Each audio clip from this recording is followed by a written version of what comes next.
Siz bilan tanishgan paytim oyog'ingiz og'riydi. Uni hassa bilan yurgan vaqtingiz hassani tashladingizmi davolangandan keyin? Tashladingiz. O'zingiz yurayotgan bo'ldingiz, ha?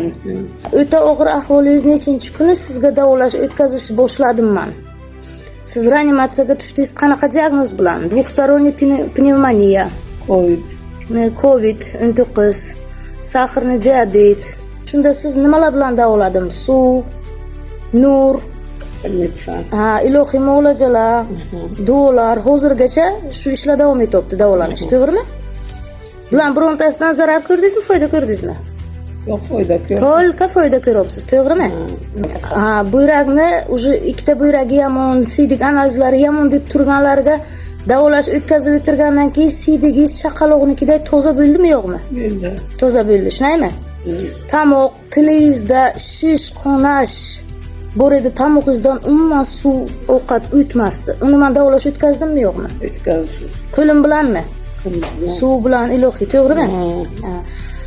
Ahvolingiz, tilingiz, tomog'ingiz yaxshilangandan keyin nonni tuyib yedingizmi suv bilan? Reanimatsiyada edingiz, to'g'rimi? Yana bitta tanishimiz bor edilar, Xudo rahmati. Telefonlarini u kishi kasal bo'lib tushishidan oldin so'radim, 3 oy oldin so'rab izladim, topolmadik, to'g'rimi? Ketib qolishlaridan oldin kim edi u kishi? Endi rahbar edilar-da. Rahbar edi. Malades. Endi kimliklarini aytmaymiz. U kishidan tashqari, u kishidan kattaroq yana bitta rahbarni ko'p izladim men. U kishini ham topa olmadim, telefonlarini menga berishmadi. U kishi ham ketib qolishiga sabab bo'ldimi?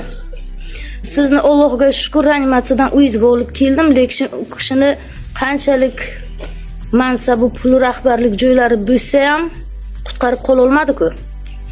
Shu uchun Allohning marhamati bor joylariga, insonlarga faqat marhamat ham kelishi kerak-da. Ular meni yaxshi taniydi, ular meni hislatimdan xabardor edi, lekin ular meni mensimagan apa. Balkim shu ham sabab bo'lishi mumkin.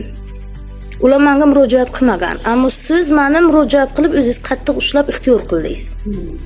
Shu uchun siz Allohga shukr reanimatsiyadan to'g'ri uyga keldingiz. Men sizga koronavirus kelishini ancha oldindan aytgan edimmi? Aytgan edim. O'sha koronavirus yana nima kulfatlarni olib kelishini, odamlarning ahvoli qanday bo'lishini, kelajakda nimalar sodir bo'lishi haqida sizga aytganimda siz menga nima deb o'z fikringizni bildirgansiz? Men aytganmanki, ko'pga kelgan to'y. Peshonamga nima bo'lsa o'shani ko'raman. Tadbirkor ayolsiz, prezidentning qo'lidan oltin medal olib mukofotlangan festivalning tashkilotchisi, festivalni shu Ipak va ziravorlar festivalining onasi o'zingizmisiz? Endi o'zingizni oilangiz doktorlardan iborat, sizni oilangizdaglar shifokor. Meni ixlosim sizga balandligim uchun ko'rgan natijalarni hammasini erishgan natijalarga shunaqa sog'lig'imga shu uchun men o'zim ixlos qilganman. Men xohlasam yana kimdashda bunaqa tabobat qilishi mumkin, lekin aynan sizga ishonganligim uchun, sizdan foyda ko'rganligim uchun, dardimga darmon berganingiz uchun o'sha reanimatsiyaga og'ir yotganimda birinchi bo'lib sizni chorlaganman. Rahmat sizga. Hozirga qadar sizni xabaringiz bormi? Men birinchi bosh prezidentimiz vafot etishidan oldin kirib bordim. U kishi o'lmasligi kerak, meni olib kiringlar deganman. Yo'l berishmagan. Undan keyin ana bu global muammolar o'z joniga qasd qilish kuchayadi, menga litsenziya beringlar deganman. Bunga ham yo'l berishmadi, hozirgacha os bo'lib yotibdi. To'g'rimi? Qancha yoshlar vafot etdi. Undan keyin ana bu koronavirus kelishini aytganman. Undan keyin yana bo'ladigan voqealardan xabar borman. Bu Alloh muhabbatidan apajon. Xabardor qilsa yomonlikni oldini olish uchun. Lekin menga unga yo'l berishmasa, albatta jazosi bor.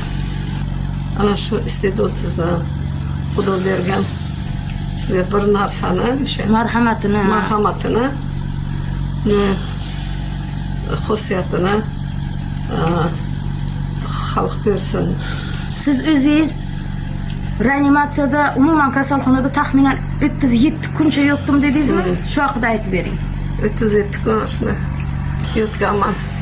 Shundan 14 kun na suv ichganman, na ovqat yeganman faqat. Kuniga bir stakan suv ichgan bo'lsam, ichganman.